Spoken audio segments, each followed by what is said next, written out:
Sejam bem-vindos ao Saber Direito Responde, um programa interativo entre alunos e professor. Meu nome é Vólia Bonfim, sou professora de Direito do Trabalho.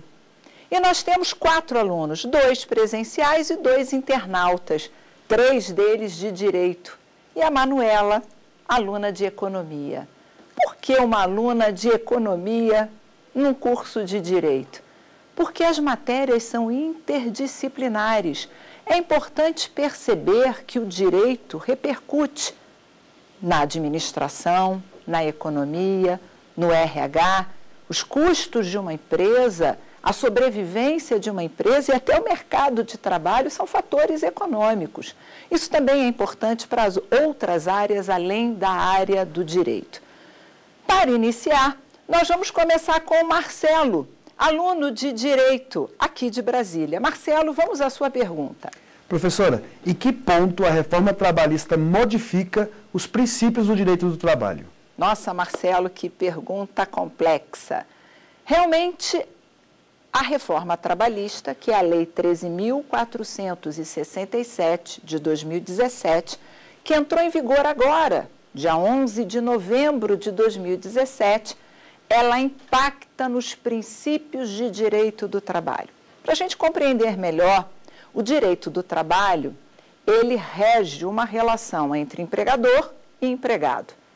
O empregador é visto como o hipersuficiente, o forte da relação, e o trabalhador, o hipossuficiente, a parte vulnerável.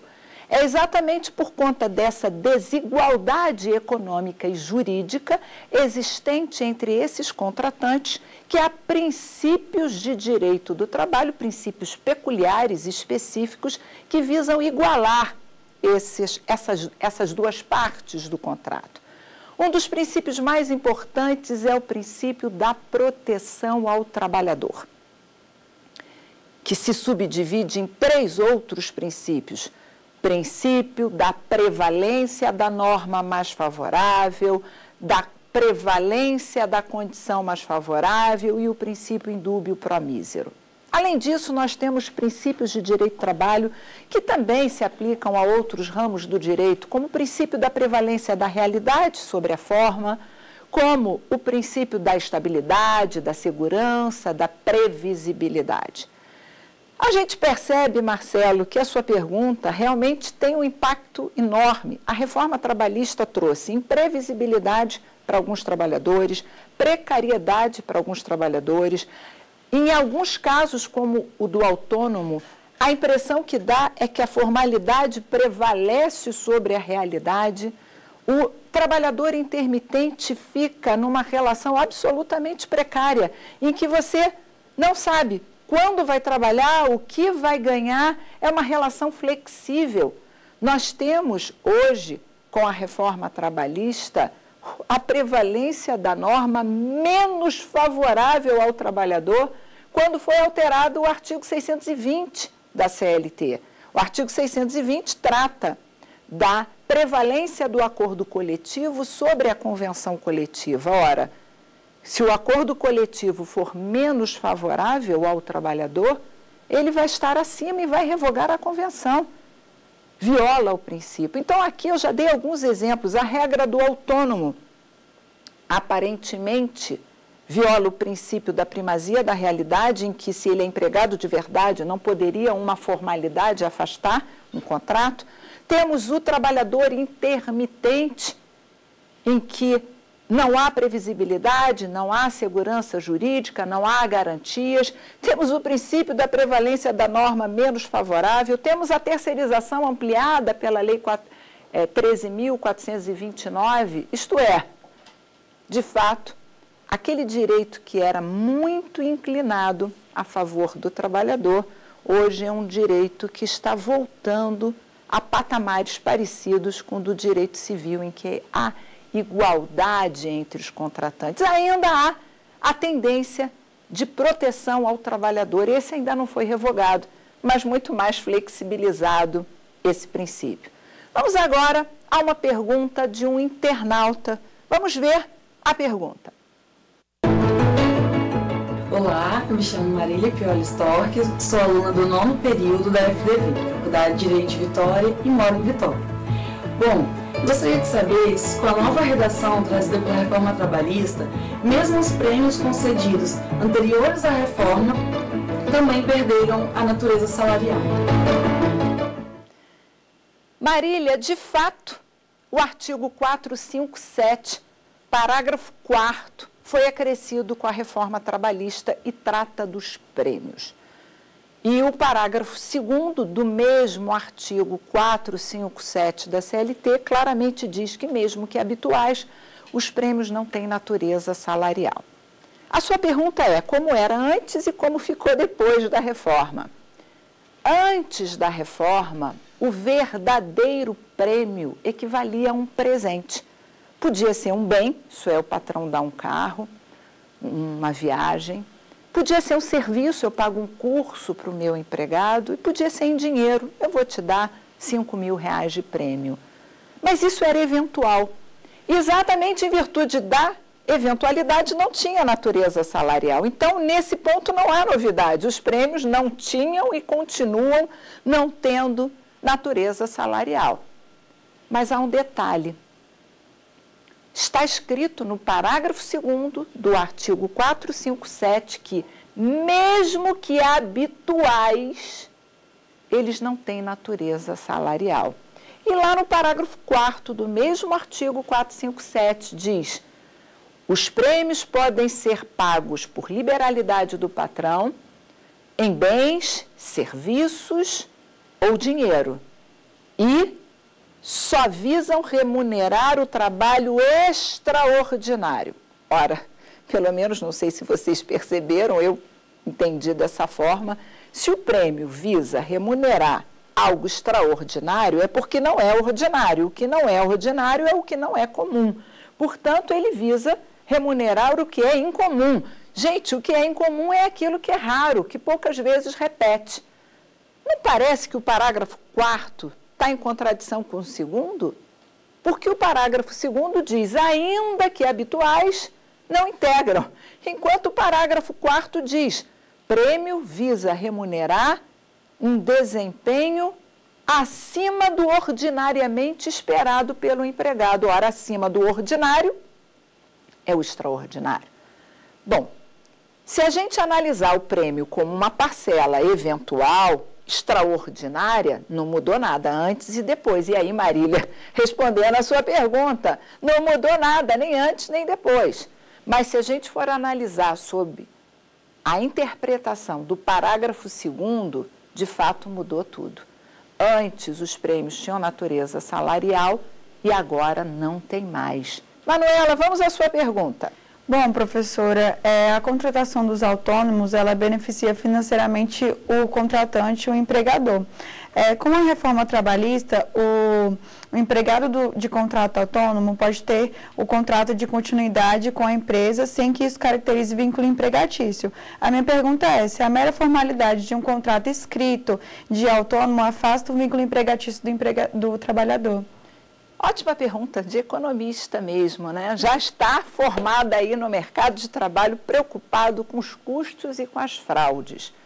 Será que a inclusão do artigo 442B à CLT, isto é, a reforma trabalhista incluiu este artigo na CLT, e esse artigo é expresso.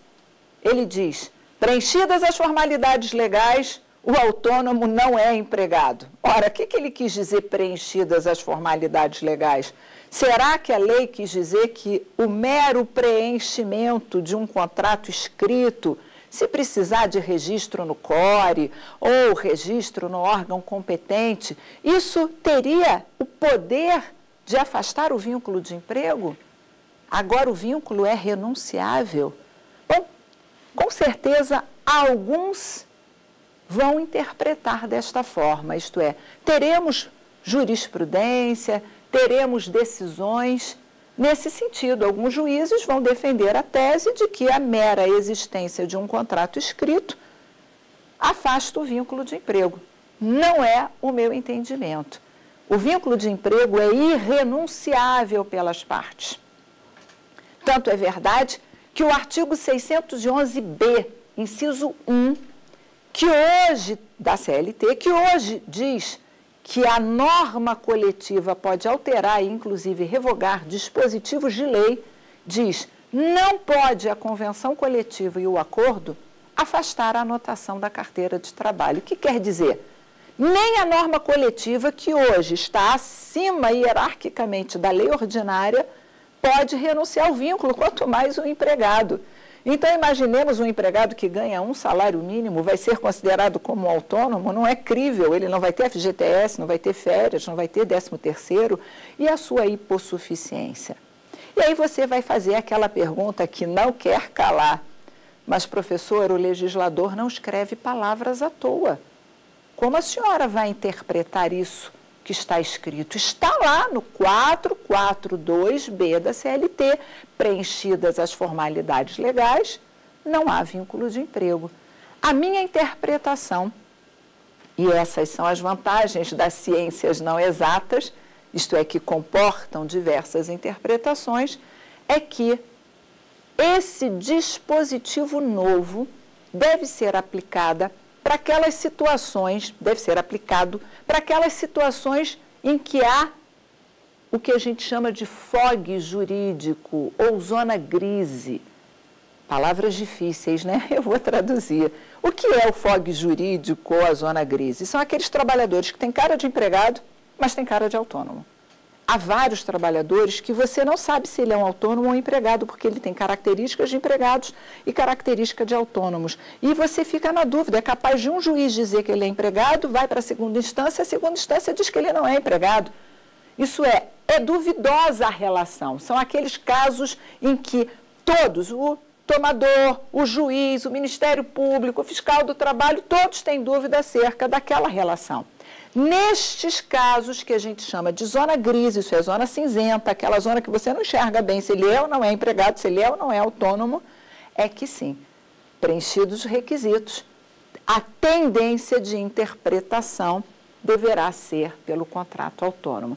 Eu faria dessa forma. A interpretação, é claro, que vai depender da jurisprudência e dos tribunais. Vamos a mais uma pergunta dos internautas. Vamos lá. Eu sou Marcos, estudante do 10º semestre no CESUPA, no Pará. E dentre das áreas do direito, gostaria de seguir a carreira de defensor público. E disso, sei da importância do direito do trabalho nesta seara. Neste sentido, gostaria de perguntar à professora Vólia acerca do tema do dano extrapatrimonial. Professora, como quantificar objetivamente o dano extrapatrimonial que está na esfera subjetiva do sujeito com o advento da reforma trabalhista? Marcos, que pergunta legal. De fato, falar de dano moral, que é sinônimo de dano extrapatrimonial, e tentar quantificar o que é subjetivo em números, que é o objetivo, é a grande dificuldade do direito. A reforma trabalhista teve, sim, essa intenção. Tabelou em mínimo, médio, grave e gravíssimo o dano moral. Isso é, incluiu no artigo 223G atenuantes e agravantes. E o julgador, o intérprete, deverá analisar: houve sofrimento, não houve perdão, não houve, o ato foi culposo, foi doloso, deverá analisar as atenuantes, os agravantes e enquadrar se a lesão àquele bem imaterial foi leve, média, grave ou gravíssima. E aí vai variar de 3 a 50 salários do empregado. A reforma trabalhista tentou fazer o tabelamento, mas já há decisões do Supremo Tribunal, antigas, em relação à lei de imprensa, sobre a inconstitucionalidade do tabelamento de dano moral. Não sei se essa decisão será repetida, isso é, com essa nova composição do Supremo Tribunal, se o pensamento vai se repetir ou não. Mas eu diria, Marcos, é impossível objetivar o que é subjetivo. O que a reforma tentou fazer foi tentar dar parâmetros para não ter discrepâncias muito grandes entre os julgados que fixam indenização decorrente de dano moral. Espero que eu tenha ajudado a compreender a sua pergunta, porque, no fundo, ela não tem uma resposta objetiva. Bom, vamos então a um pequeno intervalo e voltamos já já.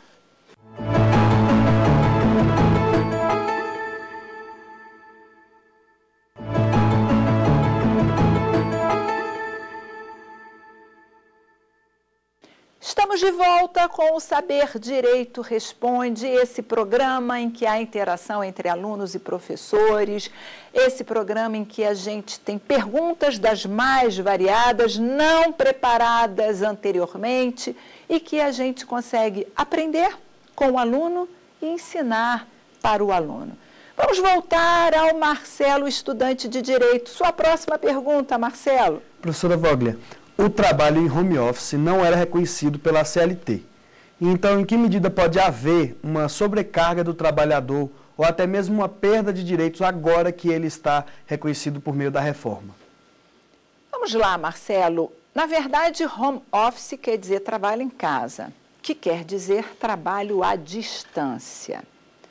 Se a gente conjugar esse trabalho à distância com as modernas tecnologias, isso é internet e telefonia, nós estamos diante do chamado teletrabalhador.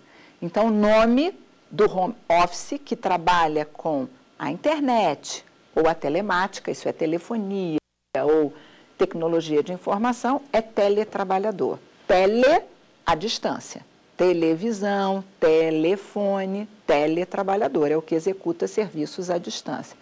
Pois bem, antes da reforma trabalhista, ele era mais protegido.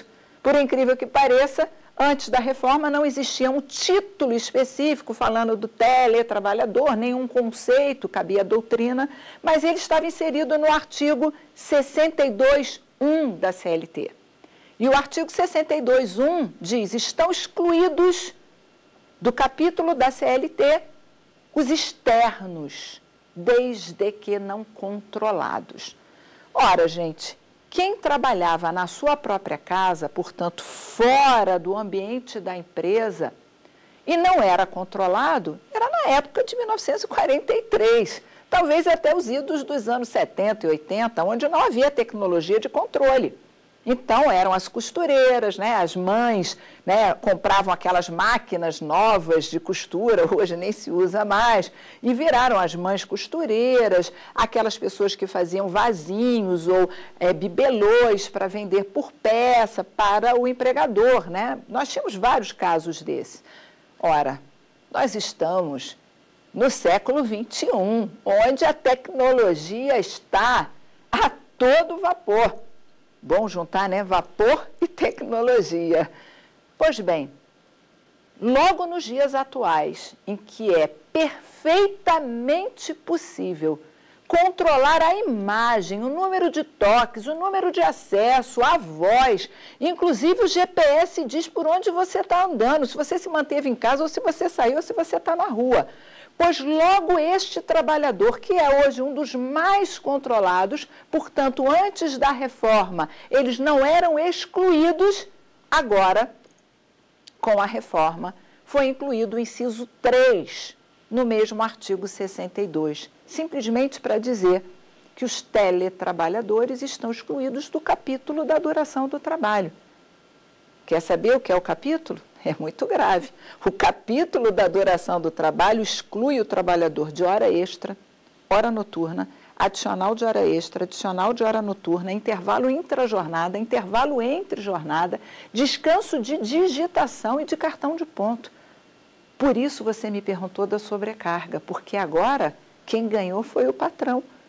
Ele pode, este teletrabalhador, executar seus serviços 15 horas por dia, todos os dias, que, numa leitura fria da lei, ele está excluído do capítulo, isso é, não tem direito a reclamar. Eu digo mais, os artigos 75 e seguintes da CLT, também artigos novos trazidos com a reforma, ainda dizem mais, que ele pode assinar um termo de compromisso de que vai cumprir as normas de medicina e segurança do trabalho, isso é, vai lá fazer os exercícios, né, de que ele não vai ter a hérnia cervical, a tenossinovite, porque ele provavelmente vai trabalhar com digitação ou com call center na sua própria casa, e se ele assinar esse termo, porque o empregador já deu o treinamento ostensivo, se ele adquirir uma doença profissional, isso é uma tenossinovite, uma hérnia cervical, o patrão não responde por isso. A lei ainda permite que ele, se isso estiver no contrato, arque com todas as despesas de internet, de toner, de impressora, de luz, todos os gastos de telefonia, o maquinário, o mobiliário. Realmente é uma inversão dos princípios de direito do trabalho. Quando poderíamos imaginar, antes da reforma, que o empregado arcaria com tudo, inclusive com a sua saúde, porque assinou um termo de que vai cumprir as regras de medicina e segurança do trabalho. Vamos ver a pergunta do internauta. Como a reforma trabalhista alterou a solidariedade ativa do grupo econômico? Marília, de fato, o parágrafo 2º do artigo 2º da CLT foi modificado com a reforma trabalhista. Antes da reforma, os grupos econômicos só tinham solidariedade se fossem grupos verticais. Isto é, tinha que ter uma empresa principal, controladora, uma holding, e empresas subsidiárias menores. A CLT previa que elas eram solidárias entre si. E essa solidariedade, antes da reforma, era solidariedade na relação de emprego. A reforma trabalhista ampliou a solidariedade, foi um ponto positivo para o trabalhador, dizendo que agora também há solidariedade nos grupos horizontais ou por coordenação, mas, por outro lado, disse que a solidariedade não é na relação de emprego, e sim nas obrigações decorrentes da relação de emprego. Parece que não mudou, né? Mas mudou bastante, Manuela e Marcelo. Mudou bastante, sabe por quê? Porque antes o grupo era empregador, era a figura do empregador único. Você que era empregado de um grupo podia pedir equiparação ao empregado do outro, da outra empresa do mesmo grupo. Agora, são empregadores distintos, não há mais a possibilidade de se confundir todos os membros do grupo como se fosse uma só pessoa. Na verdade, são pessoas jurídicas separadas e estanques. Só para lembrar, solidariedade ativa, que foi a pergunta da Marília, é solidariedade de credor. Solidariedade passiva é solidariedade de devedor. Agora, com a reforma, a solidariedade é no garante. Eu garanto que você vai pagar para ele. Então, é essa que é a solidariedade atual. Como é que era antes? Olha, eu estou te contratando, mas nós todos que somos da mesma empresa somos credores solidários da sua mão de obra. Então, você pode trabalhar para mim, para outra empresa, para outra empresa, para outra empresa e assim por diante. Vamos mais uma pergunta da internet. Professora, a minha segunda dúvida é acerca do tema da pejotização. O estudo da pejotização não seria uma forma de mitigar os direitos trabalhistas? Sem dúvida, Marcos. A pejotização não veio propriamente com a reforma trabalhista, veio um pouquinho antes. Um pouquinho antes, a Lei 13.429 autorizou a terceirização em geral, em atividade meio, em atividade fim, autorizou a quarteirização e autorizou você contratar uma pessoa jurídica para que o sócio dela trabalhe para você. Isso é que é a pejotização. Na verdade, o meu interesse é em contratar o sócio, a pessoa física. Mas já que ele tem uma pessoa jurídica, por que não? Não tem vínculo de emprego, é uma forma, sim, de mascarar a relação de emprego, precarizar e diminuir os direitos trabalhistas. Não tenho dúvida a esse respeito. Agora, é bom lembrar que esta lei, 13.429, de 2017, que entrou em vigor no dia 31 de março de 2017, diz que o tomador não pode dirigir os serviços. Então, se eu quero contratar o Marcelo, e o Marcelo tem uma pessoa jurídica da qual ele é sócio, eu contrato a pessoa jurídica Marcelo Limitada para que o Marcelo me preste serviços. Mas ele não pode ser subordinado a mim, porque se ele tiver subordinação, isso é uma fraude e o vínculo se forma com o tomador. Chegamos ao final do nosso encontro. Agradeço ao Saber Direito por essa semana esplendorosa, pelos nossos alunos aqui presentes e até a próxima. Gostou das aulas? Qual o tema que você quer assistir aqui? Mande sua sugestão para o nosso e-mail saberdireito@stf.jus.br ou para o WhatsApp da TV Justiça. O número é este aí que aparece na tela. Você pode ainda estudar pela internet.